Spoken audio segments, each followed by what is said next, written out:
treba objašnjavati od početka. Nažalost, ni u školi im niko ne objašnjava da su pre svega poreski obveznici, pa tek onda Srbi, Hrvati, muslimani i ostali. Mi smo inače finansijski nepismeni. Ja odmah kažem, vi ćete dobiti sve odgovore, ali vi meni odgovorite gdje su pare. Mi smo jedina država koja je pravila strategiju razvoja rikverc. Ja sam to znala, rikverc strategiju. 90% njih dolazi na vlast zbog privatnog interesa, a ne zato da bude vama bolje iz nekog ideala, iz neke ideologije, jer se više ideologije ne razlikuju. Nemamo mi više levicu i desnicu. Naravno, zašto ne, sine, gde se učlani u stranku, mama ti kupi ili tata ti kupi neku diplomicu i super, eto šta hoćete, pa samo pogledajte diplome u vladajućoj eliti, kad je ko stekao, koliko je studirao, odakle je stekao diplomu i sve vam bude jasno. Da najmanje izdvajanje za kulturu ima Bosna i Hercegovina. Možda će nas i prodavati po kili žive vage, otko znam.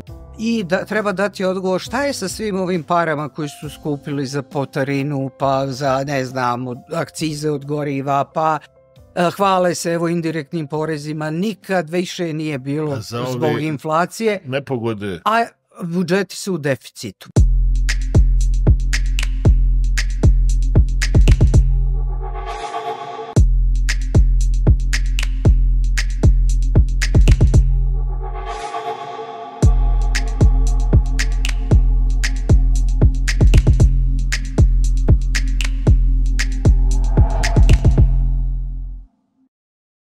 Poštovane dame i gospodo, izuzetno mi je čast i zadovoljstvo što ponovo imam jednu vrlo specijalnu gošću da vam predstavim dama neiscrpne energije i oštrih analiza, gospođa Svjetoljana Jerić.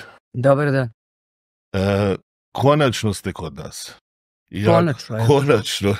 Nakon toliko poziva i stvarno nam je veliko zadovoljstvo. Hvala vam puno. Hoćemo li odmah u kost, ili ćemo odmah sve. Neprijetnih 6? Da. Hajte vi meni sada recite, pošto obično vi ste i politički i ekonomski analitičar i neko ko je jako tražen i ljudi vam vjeruju i vole vas nekako.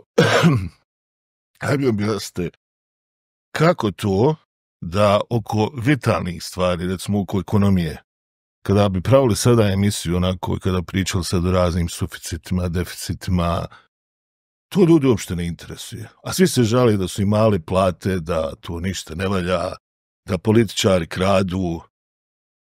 U čemu je tajna uspjeha? Kad pravite takvu emisiju, to je gledanost 2%. Prvo, ako nisam analitičar, to znate, ja samo imam svoju struku. Pa dobro, ali tako u mediji vas predstavljaju. Pa često se bunim. Ne možete znati ekonomiju ako ne znate i politiku. Zato što politika diktira ekonomske tokove. Pa u neka vremena kad je to postojalo levica i desnica razdvojeno, sad više ne postoji. Onda naravno levica ima svoje specifičnosti, desnica svoje, pa odmah znate otprilike kuda će ići ekonomija i ekonomiju diktira politika, prema tome mora se to znati. Meni je žao svih onih koji se uporno bave politikom, a nemaju razumevanja šta je u pozadini, odnosno kako se to odražava ili kako ekonomija utiče. Zašto se ne možemo složiti? Zato što to jednostavno vlast ne da, a druga stvar, nije im u interesu ličnom. A zašto ljudi ne interesuju? Pa ne slažem se. Samo im treba znati i objasniti šta je šta, zašto je. Drugo, vrlo je specifično da je kod nas razmišljanje u masi. Nije to u stvari samo specifikum naš, nego i šire to razmišljanje u masi. Ne volimo baš da učimo, jer to traži nešto da otvorite mozak, da malo razmislite, da vidite, da pročitate nešto. I znate koliko se razlikuju izbori kod nas i u nekim uslovno rečeno razvijenim demokratijama, jer sve u svijetu je sad upitno. To je da se tamo vode borbe i lome koplja oko poreza, pa hoće li biti 22, pa 21, pa nešto, pa tu su debate. Pa tako je Le Pen izgubila od Macrona, jer je imala vrlo neku, kao što populisti uglavnom imaju, to neka magla nešto, pa je Macron upravo uslovno rečeno razbijao na tom polju. Kod nas ljudima treba objašnjavati od početka. Nažalost, ni u školi im niko ne objašnjava da su pre svega poreski obveznici, pa tek onda Srbi, Hrvati, Muslimani i ostali. Da je sve finansirano iz tog novca, da čitav ovaj show program, pa ne znam, još uvijek mnogo ljudi misli da stalno to ističem da budžet donosi Deda Mraz nekog 1. januara, da je to nešto, pa sad ako se oni ne dogovore, Deda Mraz će pomeriti svoj dolazak i sad je to neka sehara velika i onda se odatle troši. Što nema blage veze, naravno. Pa šta znači budžet? Da to ima snagu zakona, da se ne može kršiti. I mnogo takvih stvari koje ne znaju. Mi smo inače finansijski nepismeni, doduše i funkcionalno nepismenih je nekih 30%, finansijski nepismeni potpuno. Sada pitate čak i poslanike, ja sam imala slučajeve da me poslanik pita nakon godina i godina svog mandata, da me pita kako se kod nas raspodeljuju pare. Pa šta si ti radio u toj poslaničkoj klupi? Ili da recimo poslanik ne zna šta su ovlaštenja, odnosno na kom nivou se šta raspravlja, pa ne znam, s državnog nivoa hoće da raspravlja o fiskalnim kasama, iako to nema veze, to je na entitetskom nivou i mnogo takvih stvari. Znači, malo bi trebalo edukacije neke. Ne kažem da treba svi da završe ekonomiju, nego da jednostavno samo neke osnovne stvari znaju da bi mogli da pitaju. Jer osnovno pitanje u ovoj državi je gde su pare. Znate, ja kad pitam gde su pare, onda oni mene pitaju gde je bila 92. pa šta ovo, ja odmah kažem, vi ćete dobiti sve odgovore, ali vi meni odgovorite gde su pare. A ja ću vama sve reći, evo, sve što me pitate, ne znam, evo, krvna slika kakva mi je, rodoslovno stablo, sve, samo recite gde su pare. Tu onda već nema, tu niko ne odgovara. Tu niko ne, ali ja mislim da naš narod, od divno ste rekli, još uvijek ne shvate da je moć u narodu, da oni finansiraju te političare. A ovdje je situacija totalno obratna, jer ti političari su stegli kao neka kasta bogova koja se postavila iznad naroda, koja se jako udaljila od tog naroda i taj narod generalno i ne shvata šta ti ljudi tamo radi. Evo rećemo jednostavno, imamo par podataka, hajde da krenemo od toga, pa mi vi dajete neki komentar. Imamo spoljno trgovinski deficit, znači u novembru 2024. BiH je zabilježila spoljno trgovinski deficit od 12,6 milijardi. Što je, znači, imamo mogućnost obaranja nekog rekorda od 2022. kada je deficit iznosio 13,4 milijarde. Da li to prosječnom slušaocu nešto znači? Ništa mu ne znači. Ništa mu to ne znači. Da, izvolite, molim vas. Ja sam pokušala u zadnje vrijeme da objasnim, s obzirom da sad imamo na sceni, to je deficit blizanci, što će reći da su budžeti u deficitu, entitetski, i spoljno-trgovinski deficit koji mi vučemo godinama. Da.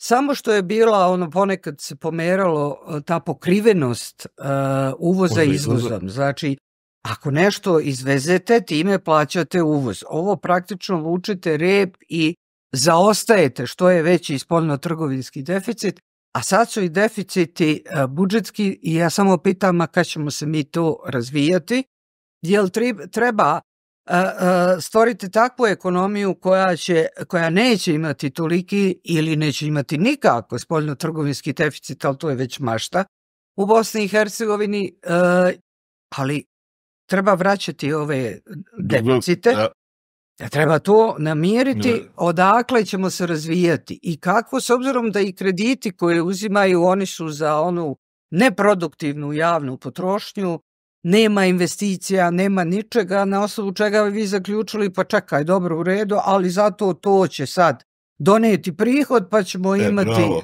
sad dolazimo do te tačke, pošto sam i ja kolega, i to ne kolega koji ovdje kupio diplomu, nego sam završio to u Njemačkoj, znači ne mogu nikako da shvatim da jednostavno niko ne priča o strategijama ekonomskim. Obično kada upalite TV, prva stvar, ovo što ste rekli, u Francuskoj, Njemačkoj, u tim zemljama, hajde da kažem, nekog zapada na koje mi stremimo, jel? Pa ljudi imaju neke zacrtane ekonomske planove. Treba nešto da se ostvari. Ja ovdje ne čujem da iko priča o ekonomiji. Znate, u Republici Srpskoj godinama tako je bilo stalno, usvaja se ekonomska politika i budžet treba da reflektuje ekonomsku politiku. Sad to više ne benda niko. Ni nešto ne liči. Odavno već ta ekonomska politika ne liči ni na šta koju uopšte ima, niko ne gleda usklađenost sa budžetom, niko ne pita za izvršenje. U redu, usvojili smo da vidimo šta je bio. U federaciji, znate, s obzirom da je drugačija struktura ustavna, onda kažu to ne možemo ovo će kantoni, ovo će to. Nemate na nivou države. Pa mi smo jedina država koja je pravila strategiju razvoja rikverc. Ja sam to znala rikverc strategiju, jer se recimo radi o periodu 2008. i 2012. a ona se radi 2010. Kažem, je li to u rikverc nešto? Šta je? Mislim, svašta sam videla, ali rikverc strategiju razvoja nisam videla. Ali u Bosni i Hercegovini je to moguće. I nema te koordinacije, jer to jednostavno vladajućim elitama, uslovno rečeno elita, jer to je kod nas obesmišljeno, ali tim političkim vrhuškama, da ih tako nazovem, ne odgovara to i ne interesuje ih. Ostalo mi niti se razumeju u to. Mislim, da li njih uopšte, ajde da kažem, on meni uopšte ne djeluju toliko glupi kad su njihovi privatni interesi. A pa to ne, to su 90% njih dolazi na vlast zbog privatnog interesa, a ne zato da bude vama bolje iz nekog ideala, iz neke ideologije, jer se više ideologije ne razlikuju. Nemamo mi više levicu i desnicu podelu. Sve isto. Apsolutno sve isto. I sad se ja pitam kako izaći iz tog ćorsokaka? Kako se nadat promjenama, jer imam osjećaj, gospođo Cvjenić, da mi konstantno tonemo. Ekonomija je jedan od najbitnijih... Pa sad pogotovo, evo, opet smo u toj fazi tonjenja. Baš tonjenja i nekog beznađe. Koliko vidim, ljudi su definitivno, kad razgovarate s ljudima, dolazim do nekog zaključka, kažemo, pustite gore, ba. To apsolutno, izgubili su i nadu da će se pojaviti neka svjetla tačka koja će dati makar nadu, ovdje nada je bitna. Da se nešto ja vas sada pitam šta vi podrazumevate po tom svjetlom tačkom? Pa svjetla tačka, recimo da se pojavi neko i da kaže, ok, hajde da probamo da čestito i domaćinski krenemo sa nekom organizacijom. Taj pojedinac odmah vas moram prekinuti, ne može ništa. Mogu ja sada kažem, evo mene, vidi mene, ali ko je oko mene? I ne slažem se s tim da treba čekati već to nekog mesiju. Znate, neko da se pojavi, pa neka stranka da se pojavi. Nego svako u svom... Svako je za sebe taj mesija, odnosno treba sebi da se okrene i da kaže, čekaj, zar ja toliko nemam mozga, da meni neko drugi treba da kaže šta mislim, kako da mislim, zar ne shvatam da mozak treba upotrebljavati, treba razmišljati, treba promišljati. To kod nas jednostavno nije popularno. Znate šta ću vam reći, ja ne znam je to Naum Chomsky rekao ili nemam pojma, neko jako pametan to rekao, kaže mi smo svi vlasnici mozga, ali ja mislim da neka 1% taj mozak koristi. Pa zato što je tako lakše. Neko će tamo, a sad pogotovo kad se vidi koliko je politika profitabilan posao i da je lagodan, vrlo lagodan, onda naravno zašto ne, sine, gde se učlani u stranku, mama ti kupi ili tata ti kupi neku diplomicu i super, eto šta hoćete, pa samo pogledajte diplome u vladajućoj eliti, kad je ko stekao, koliko je studirao, odakle je stekao diplomu i sve vam bude jasno. Linija manjeg otpora. Pa sigurno da ta hiperprodukcija diploma bi nas trebala vinuti u visine koliko bi tu trebalo znanja da frca, ali ja nešto te visine ne vidim. I pritome, i pored svih tih kupovnih diploma, zemlja smo sa najmanjim procentom visoko obrazovanih ljudi. A da ne kažem da nam propadaju u škole, zaista nedostatak je, deficit je, kakav god hoćete da se izrazim, znata i ja cenim, meni je potpuno svejedno je li neko dobar obućar ili dobar ne znam ni ja šta. Ako je on dobar u svom poslu, svaka čast. Znate, i obućar se razlikuje, ekonomista od ekonomiste se razlikuje. A da ne kažem ovih silnih doktorata, mi toga nemamo, ali je nakaradno, jer kad pogledate da industrija više nije u Sarajevu, ali tu je škola. Da. Onda kad pričaju o dualnom obrazovanju i to bi dobro u redu, treba imati praksu, ali za tu praksu morate otputovati pa ići na praksu. Ko će to snositi te troškove? I tako se vrtimo u krug koji neće nikad niko razrešiti, očigledno dok sve se ne sunovrati, pa onda, hajmo sad praviti. Divno ste mi sad rekli, jer mi čekamo ta sunovrat. Pa ja sam svaki dan sretna što smo bliže tom sunovratu, jer znate kako je i takav smo narodi. Ovdje kad kažete narod, odmah svi vređuju, nego evo narodi. Da jednostavno ajde krpi dok može, da li je to automobil, da li je to brak, da li je to ovo, tako i sa ovom nazovi državom, krpi, nema veze, krpljevina, i jednostavno zadovoljavamo se time, nikako odmać.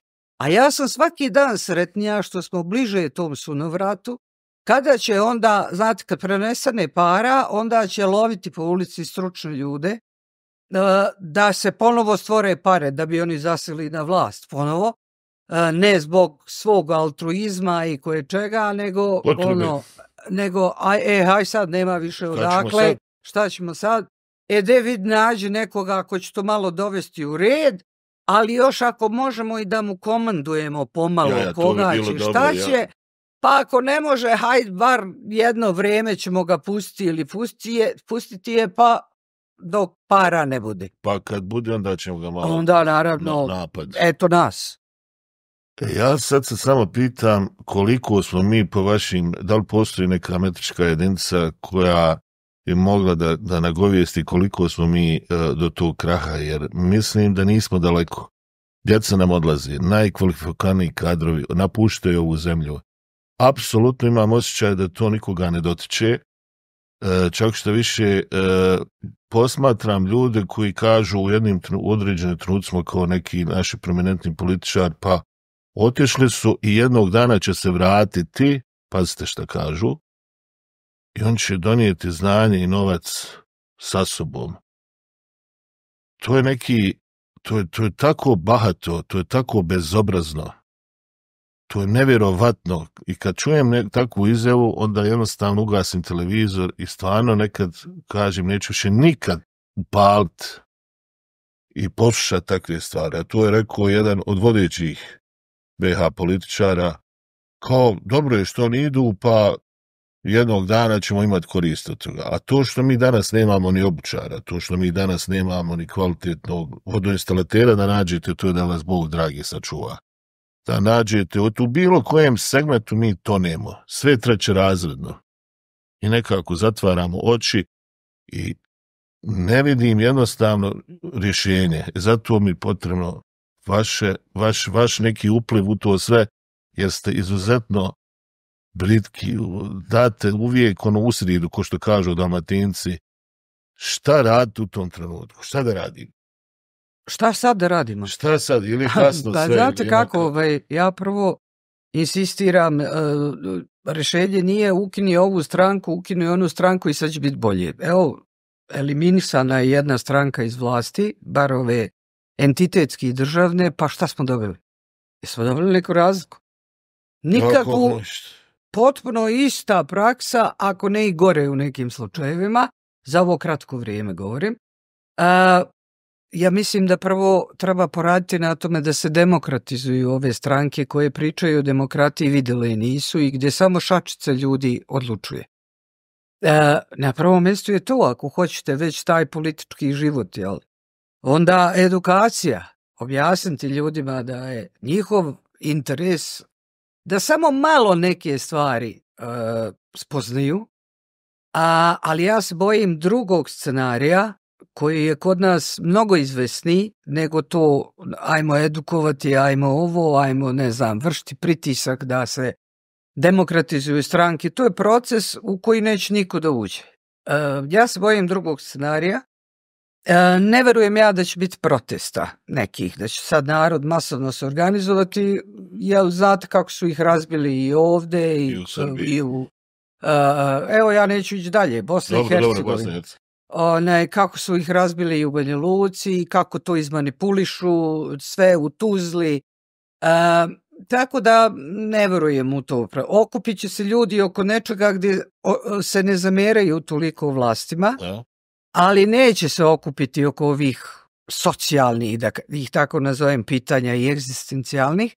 Ali vidite da svaki dan ljudi pucaju.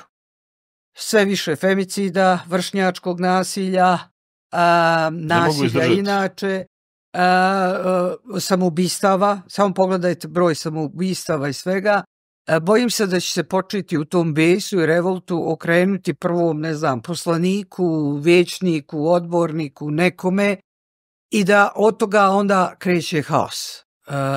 Davno sam rekla da se bojim upravo toga da će nekima juriti pekara što mu je prodao kifle, toliki gnev se kupi, jer ovo je ko ono, stalno to objašnjavam, ko preti slonac. Vi sabijate, ali tu kad eksplodira, ode poklopac, ode sadržaj, ode sve.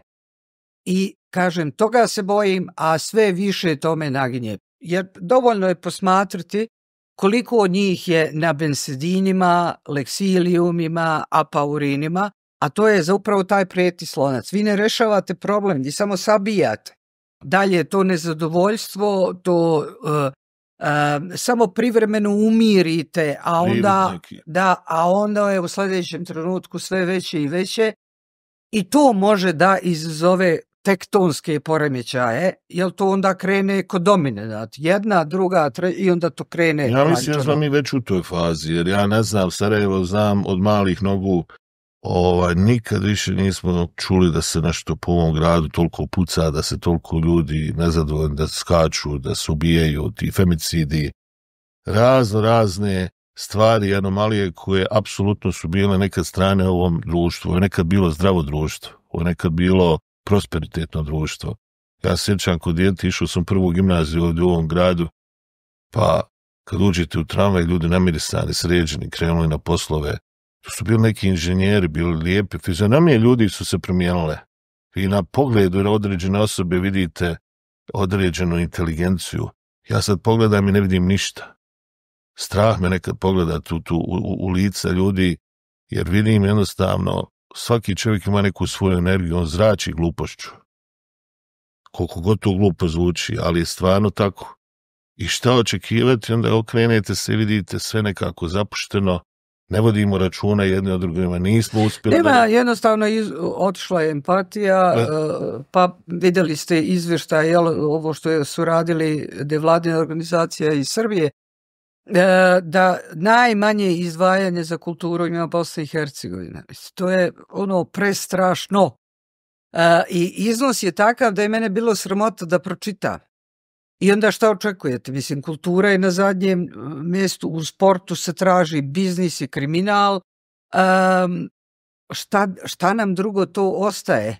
Gdje je sadržaj? Kad uništite kulturu jednog naroda, onda ste uništilo se obrazovanje, pismenost, više niko ne govori, pročito sam knjigu, to je sad sramota imati knjige, sramota je čitati u pozorište, zna se ko ide, uvijek ista ekipa, uvijek ćete vidjeti isto. Ja prepoznajem, više pozdravljam se s ljudima kad odem u Kamerni, na primjer, zato što je malo pozorište, su uvijek isti oni koji vole pozorište. Ali, da ne kažem jeftina zabava, što je jeftinija zabava, i sve je onako klonirano, to je to stvoreno razmišljanje u masi. Pogledate devojke kako se obuku, kako se oblače, fizionomija, usta, obrve, ne znam, grudi, mora biti to, i ne možete više da razlikujete te fizionomije i nema, da kažem, individualnosti, bar te, bit ću drugačija ili drugačiji. Ali sve je rađeno upravo da se dobije tako jedna amorfna masa jednakih u neznanju, a nejednakih u imovnom stanju i onda u tome se dešava što ogromno raslojavanje ovih koji nemaju ništa. Pogledajte, ne znam, ja ne kažem da toga nije bilo nekad, ali ne u ovom da roditelj ne pita svoje dete, svoju kćerku, odakle ti majkici telefon, iPhone, mi ti nismo kupili, ko će ti to pokloniti, ko je taj što može da ti pokloni? Vršnjak tvoj, nema šanse. Ili, ne znam, to poklanjanje automobila sa sve mašnom, pa se to slika. Pa, da li roditelji onda razmišljaju, stani, ili okrenu glavu na drugu stranu, Kako biste vi reagovali u takvoj situaciji? Ja ne znam, evo kada bi imao... Pa ja imam odraslu ćerku koju znaju svi. Znalo se uvijek da mogu samo ja da je kupim, eventualno baka i dede. I tu, mislim, kako da kažem... To nespojivo... Nespojivo i druga stvar, ja sam imala drugačiji odnos sa svojom ćerkom u odnosu na to. Mislim, mi smo razgovarale, pričale i naravno znala sam u svakom momentu kako se osjeća, a ne nešto drugo. Da, pa logično, mislim, kao što su i naši nas znali. Ali govorim da sve je to tako stvarano. Sjetite se od Srbije tamo 90-ih i to krajem 80-ih, 90-ih, pa kad se Palma pojavila, pa ta jeftina muzika, pa koja nije bilo dozvoljeno izvođenje na javnim servisima. Sve je ovo u suštini projekat. Stvorio amorfnu masu koja ne pita ništa, ne razmišlja ni o čemu, potpuno anestezirana jeftinim alkoholom, jeftinom muzikom, jeftinom zabavom, kojekakvim farmama, realitijama. Samo to uništi obrazovanje, degradiraj prosvetne radnike, degradiraj zaposlene u kulturi, odnosno sve ono što se bavi umjetnošću i kulturi, i stvorio si ovo što si stvorio i onda vladaš 100 godina. Znači, jedan permanentan rad na uništavanje ovog društva. Permanentan.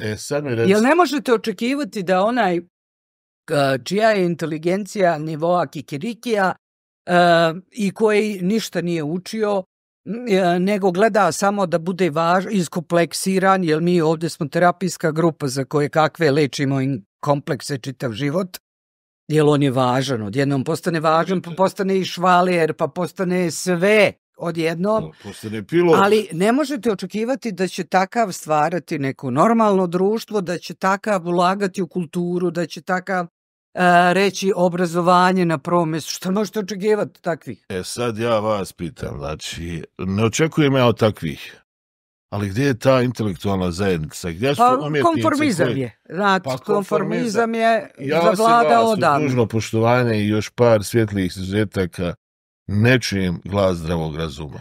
Neće da se zameraju, jednostavno je konformizam i počesto odgovor šta ja tu mogu i tako ja moram svoj posao. Isto vam je, mislim, ne mogu više da prepričavam to, jer ponavljam se 100.000 puta, koliko puta me zaustave na ulici, pa 2 pitanja su. Što ne napravite svoju partiju? Pa nije to privatna partija. Ljudi ne shvataju da partija je dobrovoljno udruženje, političko nekakvo nešto ljudi, dobrovoljno udruženje, to nije privatna firma, pa i s privatnom firmom morate raditi u skladu sa zakonom, u skladu ako ste već se registrovali da stvarate zaradu, da plaćate obaveze i to, a ovdje sa partijom to je privatno i možeš raditi šta hoćeš.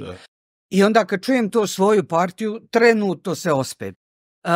I drugo pitanje, uz komentar samo tako nastavite i ostalo, kad ja kažem, a što vi, kad će biti drugačije, kad se i vi pobunite?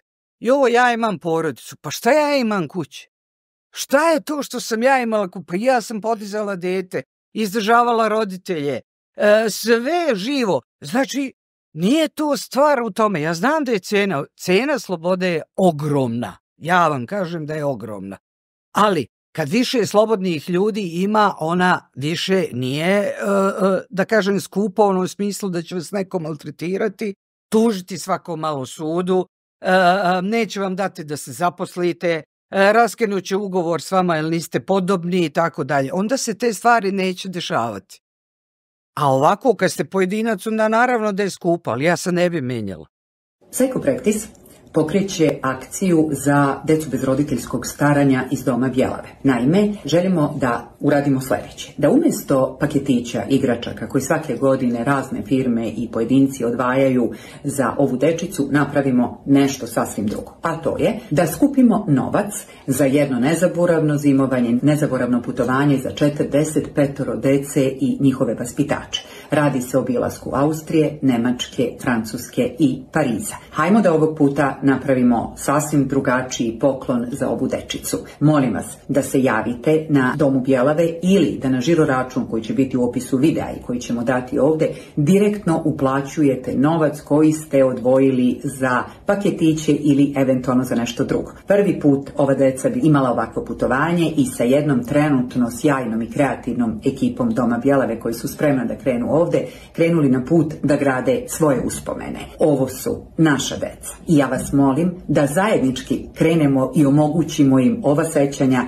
koja će im dati jedan osjećaj i samopouzdanja i samopoštovanja i osjećaja da naprosto pripadaju ovom društvu i da smo mi sa njima zajedno u njihovoj budućnosti. Psycho-Practice ima još ideja, a o svemu ostalom i o druženju sa decom iz Doma Bjelave vidjet ćete i čućete više 16. novembra. Molim vas, javite se, idemo da skupimo pare za jedno nezaboravno zimovanje za ovu dečicu i da time učinimo novu godinu lepšu i njima, a i nama koji živimo za to da našu sreću podelimo s drugim ljudima i da u tuđoj sreći uživamo jednako kao našoj. Hvala vam unaprijed, idemo zajedno u borbu za našu decu. Da li biste potvrdili tezu da mi živimo u privatnim državama u kojima smo jednostavno samo broj koji je dužan da plati neki porez? Dužan da plati porez i sve, i to sam davno rekla, ja samo još očekujem da nam stave inventarske one pločice, da sve to i da nas upišu kao imovina.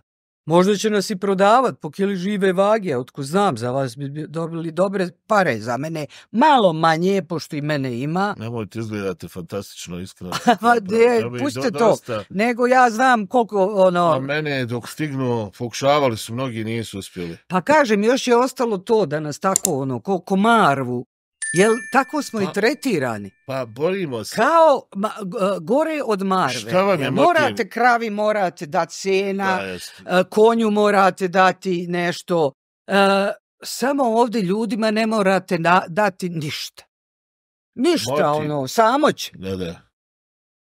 Pričamo jednostavno šta je to motiv u suštini koji vas vuče da nastupate na način koji nastupate. Neki vas optužuju da ste strani plaćenik.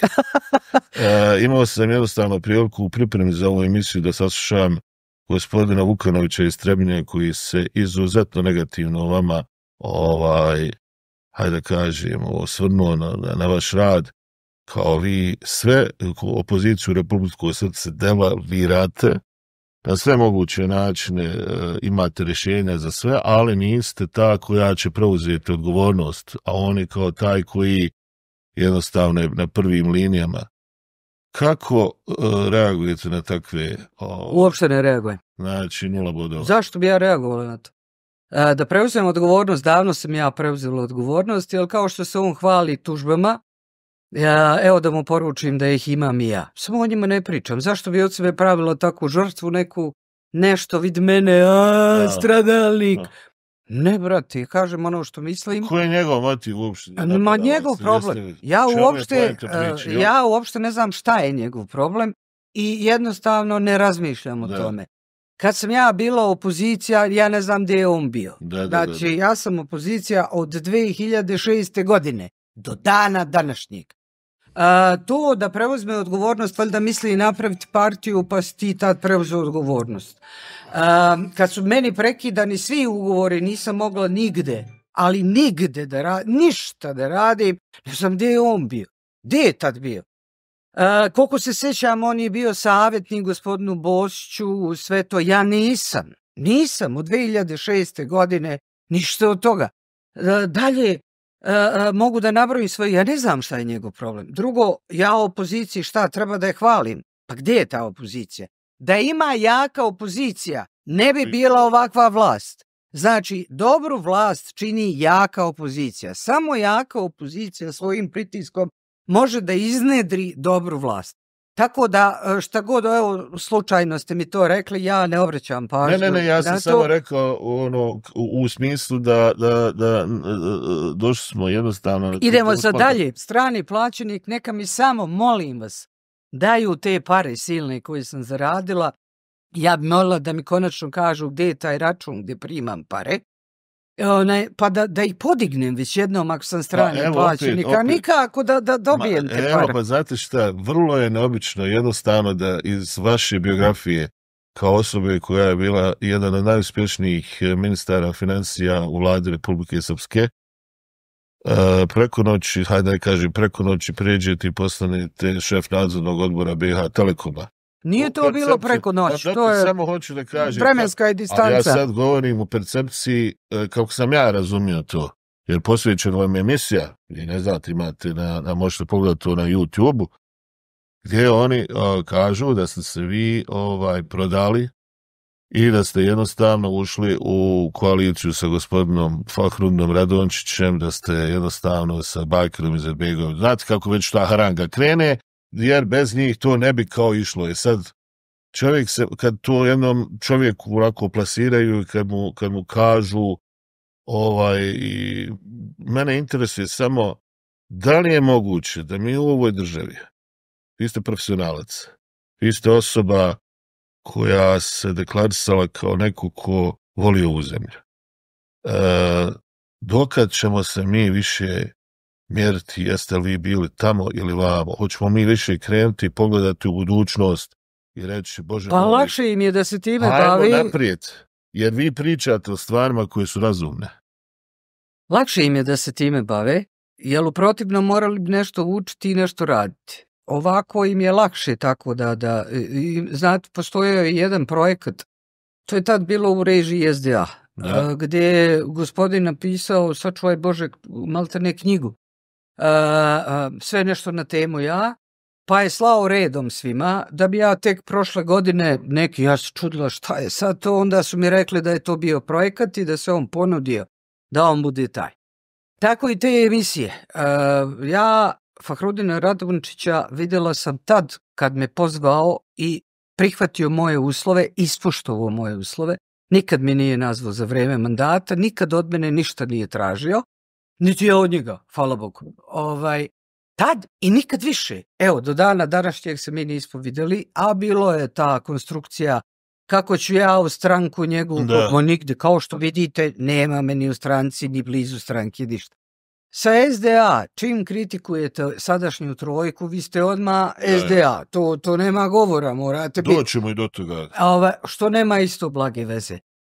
U Republici Srpskoj isto stvar, ako kritikuje vlast, onda... Automatski ste na drugoj strani. Da, a ako kritikujete opoziciju i kažete ovo što i ja kažem, stani, mislim, kome vi pričate, čekajte, evo samo to kad je gospodin Vukanović u pitanju, ko se slikao s Draškom Stanivukovićem, držao za ruke, ljubio je to? Ja nisam.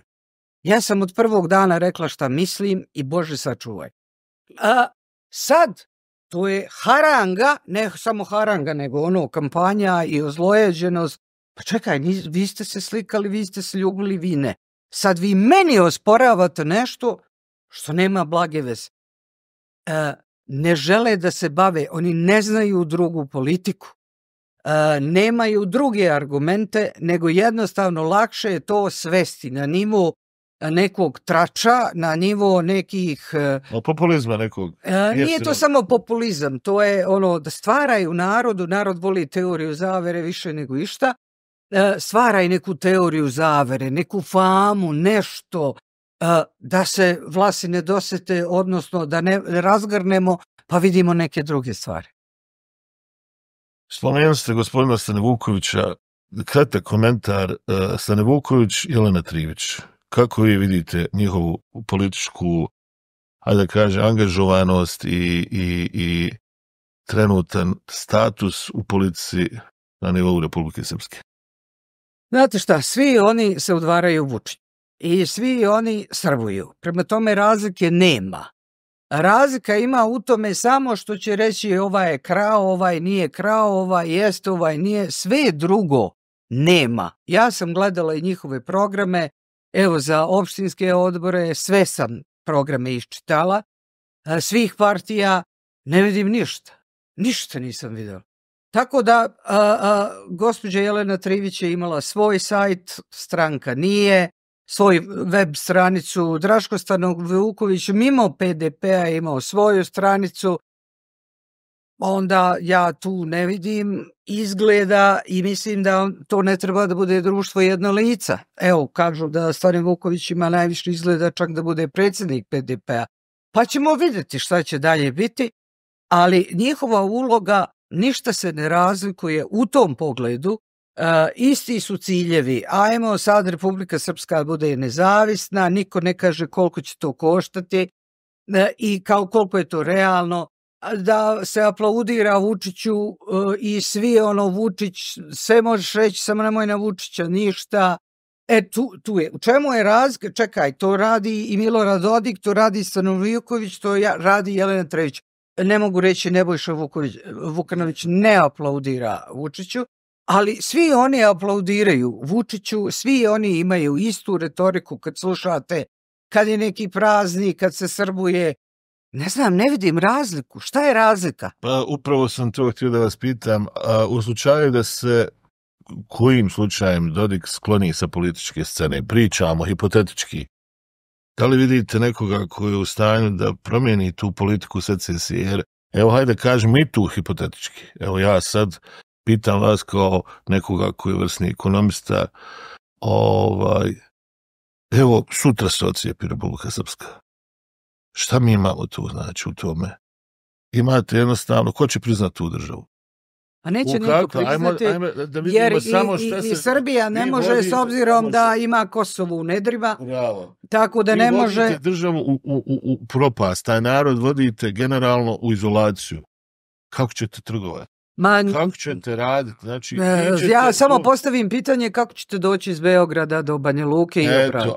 Ja samo pitam da li to jedan prosječan glasač u Republici Srpskoj razumije. Zato što neće niko da to objasni, jer je ovo lakše govoriti ura, a ne staviti na tablu, bukvalno, i kredom i reći ovo bi koštalo ovoliko, ovo ovako, ovo bi se desilo. Ko će to finansirati? Jer, znate, u analizi kad strani investitori i svi ostali nastupaju, pa naravno moraju gledati političku tu.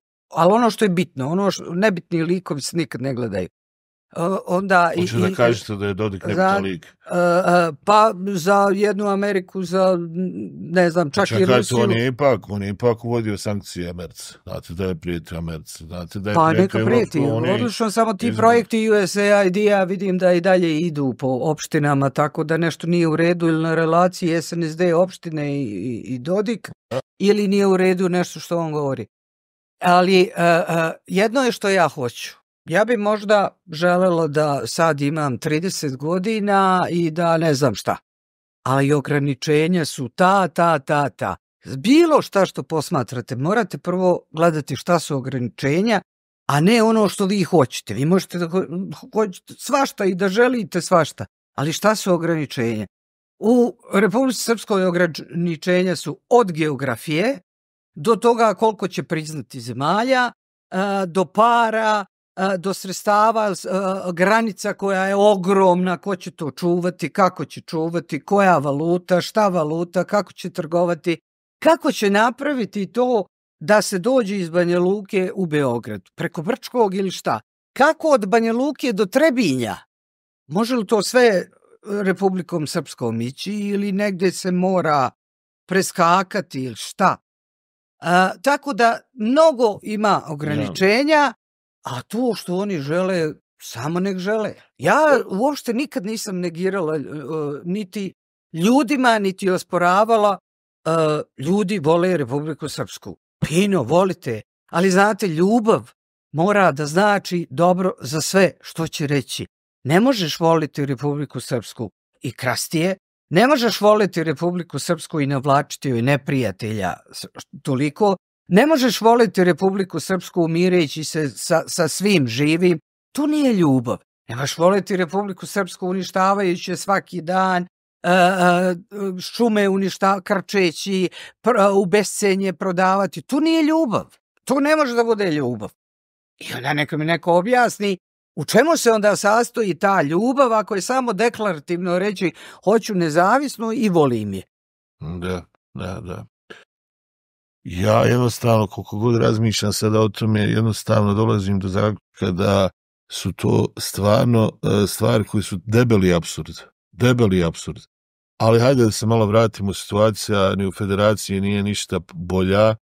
Imamo ovu trojku, imamo gospodina Fortu koji je za mene rekao nešto što je krajnje indikativno, pa bi i tu tražio jedno vaše ekspertovo mišljenje. Kaže gospodin Forto da smo mi malo zaduženi i da bi na svim mogućim nivoima trebali da damo gaz da se maksimalno počnemo zaduživati, jer u Evropskoj uniji stopa, zaduženosti prema BDP-u je 86%. Ja se pitam, ako ti, i ja mislim da i on završio ekonomiju. I tu ne znam, verujte mi, on je kao iz privatnog biznisa. Ma uopšte nije bitno, ja ga čak znam. Pa se malo čudim tome. Samo da pitam, znači, zar nije potrebno prvo napraviti jednu kvalitetnu analizu gdje sa tim novcem, šta raditi, kako napraviti plan, odakle ćemo prvo stvarati novu vrijednost, ako uopšte ljudi ovdje znaju šta je nova vrijednost. Pa onda gledati da li smo mi na pravom putu pa se zaduživati. Nego ovdje zaduživati se i čak ne znamo gdje ta sredstva idu. Kad je trojka došla, ja sad ovdje će me optužiti da sam SDA, nisam odmah da vam kažem. Znači, kad je trojka došla, ona je imala suficit u budžetu oko 200 miliona, konvertibilnih maraka. Danas oni se zadužuju i traže još zaduženja. Kako komentaršite to? Prvo ću iskomentarisati izjavu gospodina Forte, pa ga zamoliti da upravo gleda ove deficite blizance, da vidi gdje su otišle pare, da su one otišle u neproduktivne svrhe, potpuno. Drugo, da mora znati da za zemlje u razvoju uopšte ne može da se aplicira ona 60, granica je 60% bruto domaćeg proizvoda, zato što je to uvedeno i oni se pozivaju na Maastricht, treba da vide zašto je tad rečeno, a rečeno je onako da ne može da se poredi sa jednom Nemačkom, Japanom, razvijenim tim zemljama koje ulažu u istraživanje i razvoj, koje imaju, Nemačka je satrla svojim suficitom izvozom sve ostalo ili izvozila i imala šta da izveze. Sad jeste u krizi, ali pogledajte i berzu, ovako je otišla, se očekuje smanjenje kamatne stope. Dakle, moraju se sve to gledati. Za zemlje u razvoju davno je rečeno maksimum, ali maksimuma je 40% bruto domaćeg proizvoda. U protivnom jede vlastitu supstancu i druga stvar, ulaganje u nešto što donosi prihod u narednom periodu. Ne mogu plate, ne mogu vozila i ne može koješta. I treba dati odgovor šta je sa svim ovim parama koji su skupili za potarinu, pa za, akcize od goriva, pa hvale se indirektnim porezima, nikad više nije bilo zbog inflacije. Nepogode. A budžeti su u deficitu. Prvo to treba sagledati i reći, dobro, maksimalno da se zadužuje, ko će vraćati? Jer odliv je stanovništva. Znači, treba neko da zaradi.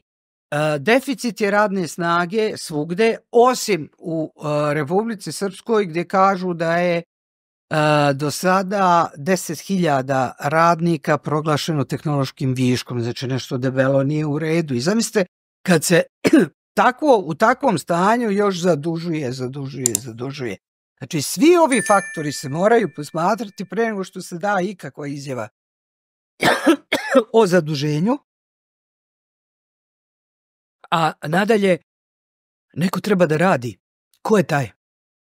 Pa to ide sve u prilog one teze na početku da mi lagano idemo ka tom sunovratu i da je to neminovno, ništa, samo molim vas. Imamo još sljedeću informaciju i sad bi volio i to da s vama malo ovako protabirim. Europska unija je na sve ove politike Milorada Dodika uvela sankcije ukupne vrijednosti od 600 miliona eura. Ti projekti obuhvataju dionicu autoputa između petlji Johovac i Vukosavlje te željezničku trasu Šamac-Dobor i Riječica. Pored toga je važno napomenuti da uslijed neslaganja internih unutar BiH institucija mnogi grantovi su obustavljeni. I sad imamo jedan klasični primitivizam. Imate još uvijek te neke antagonizme između Federacije Republike Srpske. Ovako ljudi sjede, kaže, vidiš, kaže 600 miliona, sad oni neće dobiti. A nikako ljudi shvate ovdje da smo mi jedinstven ekonomski prostor. Da će se ti 600 miliona odraziti i na nekog Radovana koji sjedi u Banja Luci, isto tako na nekog Mehu koji sjedi u Sarajevu, jer utrošit će se, kupovat će se, radit će se. Mi još ovdje nismo shvatili ništa, gospođo Cenčić. I generalno zadužujemo se, a odbijamo grant sredstva, bavimo se nekim trivijalnostima, umjesto da to prigonimo i da se opametimo. Imali smo i ovu situaciju gdje smo izgubili onih 70 miliona iz kako se zove, iz onih sredstava. Program rasta, zato što nisu mogli da ujedine broj za pomoć na nivou države. Pa to su takva smjurije, to je takva šprdačina, to je takvo ponižavanje, to je takav jedan neodgovoran pristup da ja jednostavno nekad se pitam, stvarno me uzbudi to. Dokle ćemo to trpiti? Dokle ćemo to trpiti? Pa ja... To je da poludite. Nemam taj odgovor dokle će bilo ko da trpi. Ja ne želim da trpim, ja bar kažem šta mislim. Znate, potpuno neznanje pokaže onaj komisiji da je samo partija ta koja treba nešto da odlučuje. 3 stuba su društva. Znači, to je poslovni sektor, javni sektor i civilno društvo. Ako nema sva 3 sektora jaka, nije ni društvo jako. Ja sebe smatram onim civilnim društvom, znači moj glas onoliko koliko ja mogu i svoj milimetar. Da ulazim u trule kombinacije tih političkih partija ne pada mi na pamet. Ne. Zašto bi to? Da im duvam niz dlaku ne pada mi na pamet i to, jer to nije rješenje. Šta se treba da maziš nekog samo zato što se proglasio opozicijom, ti treba da ga gladiš po leđima, jel? Kažeš, vi kako si lijebi, buđi kako ti dobaj. Zašto je dobar ako je sutra napravio trgovinu neku oko vlasti koje čega? Nemojte me praviti bar ludom, molim vas. A što se tiče civilnog sektora i tu, nisu samo nevladine organizacije civilni sektor. Tu su i pojedinci, tu je nauka, tu je kultura, tu je obrazovanje, sve to spada u neki, zavisi koji deo obrazovanja, sve to spada u nešto što mora da bude jako i ima svoj glas. Sad, što više glasova, to će nešto se desiti. Ja ne mogu da nikom predvidim dokad ovako. Dokle odluči. Kad odluči da mu bude bolje, počet će se boriti. Jer, znate, sve je ovdje tako. Dok ne dođe do mene, ja ću čutati. Kad dođe do mene, onda, a što i vi ne vičete? Pa što ti nisi vikao kad su drugi bili u pitanju? Pa to je ona klasična priča kad su došli po Izane Frank. Prvo su došli da pokupe, ne znam, Jevreje, pa su došli ove, pa one, i kad su došli mene da kupe, onda sam ja tek digao glas. Od prilike u toj pričam, ali šta hoću da vam kažem? Prije par samo mjeseci smo svjedočili takvoj bjesomučnoj kampanji od strane takozvane opozicije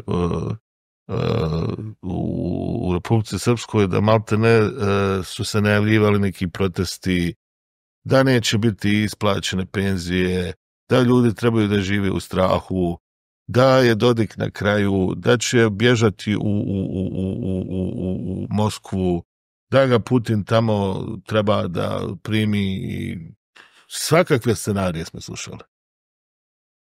Na kakvim nogama je trenutno budžet Republike Srpske u ovom trenutku, odakle se finansiraju. Ma dobro, lošim čim, znate, neko tamo zadužili se 100 miliona eura, neće niko da kaže odakle. Ali kako je moguće da vi ne kažete odakle? Ili da kažete samo ovako, imamo neka sredstva u inostranstvu. Kako možete imati vi neka sredstva u inostranstvu? Ne može. Pa ne, ali on kaže da ima neka sredstva u inostranstvu koje ne može da povuče zato što je sad to tako pije vode kod ovih neukih i ovi koji neće da razmišljaju svojom glavom i koji jednostavno neće da pročitaju i pitaju, čekaj da proverim nešto. Ovdje se sve veruje na prvu. Dovoljno je, tu reći, jes tako, ko ti je rekao taj, pa je li to istina, pa jel te slago jedno mjeste, drugi put, treći put, pa šta misliš da ti sad opet nije slago?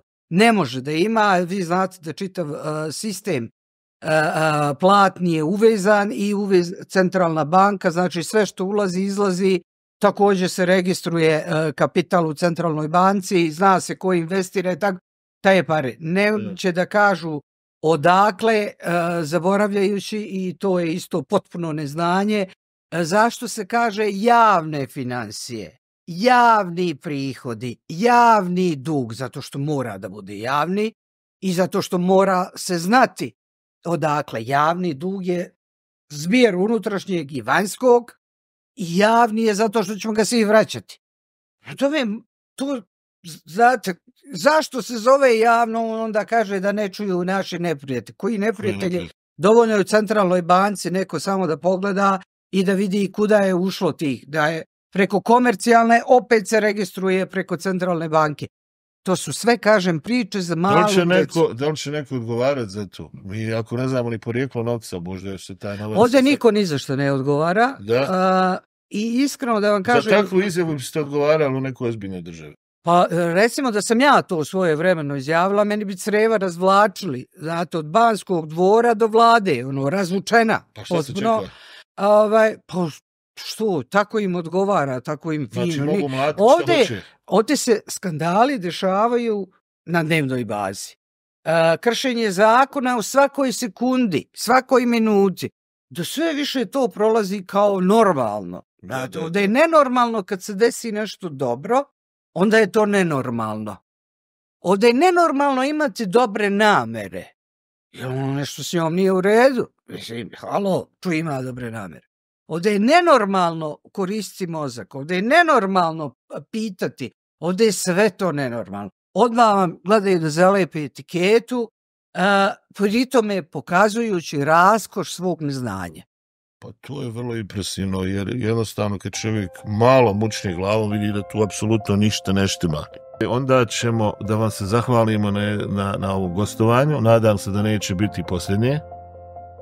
Bilo mi je veliko zadovoljstvo što smo imali priliku da vas ugostimo. Uvijek ste dobrodošli iz razloga tog što širite zdrav razum.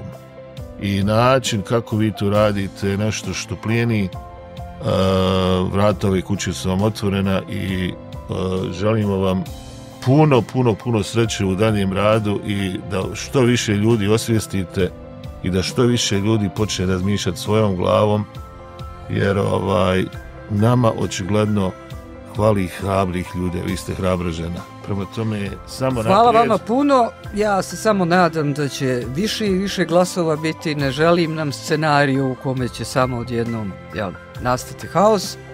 A ovom prilikom, evo, vama se zahvaljujem se onom ko ovo bude slušao, gledao, a isto tako pozdravljam sve svoje dušebrižnike i oni koji tako pozorno vode računa i trude se da mi nalepe što više etiketa, što više kvalifikacija. Hvala im. Sa dobrim konjem prašina se diže. Hvala im, jer me drže na površini stalno. Živi vi nama i zdravi bili i sve sreće svijeta vam želim i nadam se vidimo se uskoro, gospodo. Vidimo.